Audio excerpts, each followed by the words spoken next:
You know, their defense was tremendous, and I thought they got some good looks. They knocked down some shots in the first half.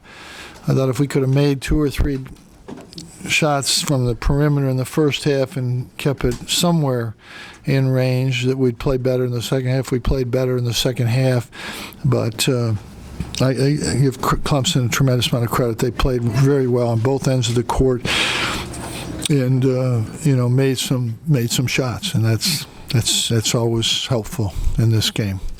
Questions?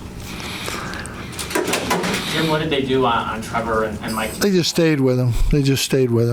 They played him the same way that St. John's and a couple other teams have, and they just kept a guy with him, and they didn't leave him, and they did a good job with him. He got a couple good looks early, and that was about it. Coach, did you ever think about coming out of the zone before you did? Yeah, in 1987, I did. We play one defense, sir, and everybody knows that. So then if you know that, why would you ask me that? Well, I know you started why we press. We do press.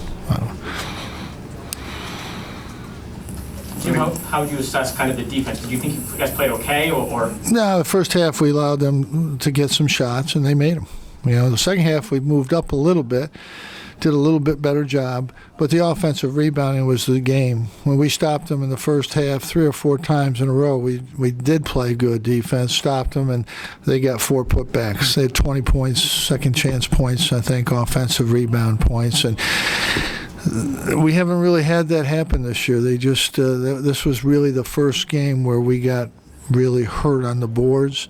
Again, they're a good rebounding team, and they did a good job on the boards against us. There's no question about that. That was a big factor, I thought, and our inability to make shots and their job on the offensive board. I mean, they made some shots, but it was more the offensive boards that hurt us today.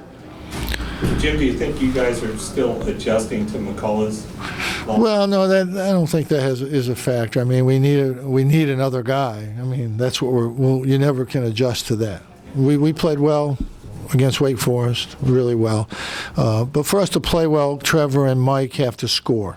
And when they don't score, we're going to have problems. We don't have other options. Caleb he does some crazy stuff. It's just normal for a freshman, but he was more aggressive in the second half, and he got in the lane, and he got some good shots.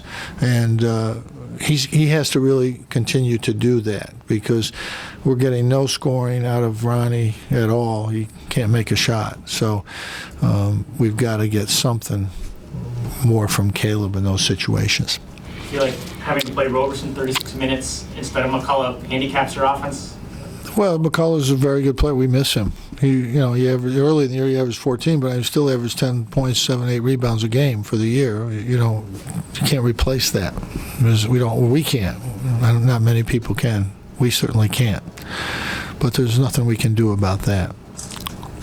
Jim, it was another double-double for Keene. I mean, he's just been solid all year. Well, he's not in the top 25 in the country. He can't be that good. He's probably the best center in the country. That's all I can say. Based on his numbers, what he's doing, he's been tremendous. I mean, they're doubling him every time. They're fouling him every play, and he just keeps playing good. He's just playing unbelievable. As far as the guys getting off the bench, is it really just a matter of them not being able to score? Look at the stat sheet. Figure that out. I'll take that as a yes. Just look at the stat sheet. Anything else, guys? Thank you, Coach. Yep, thank you.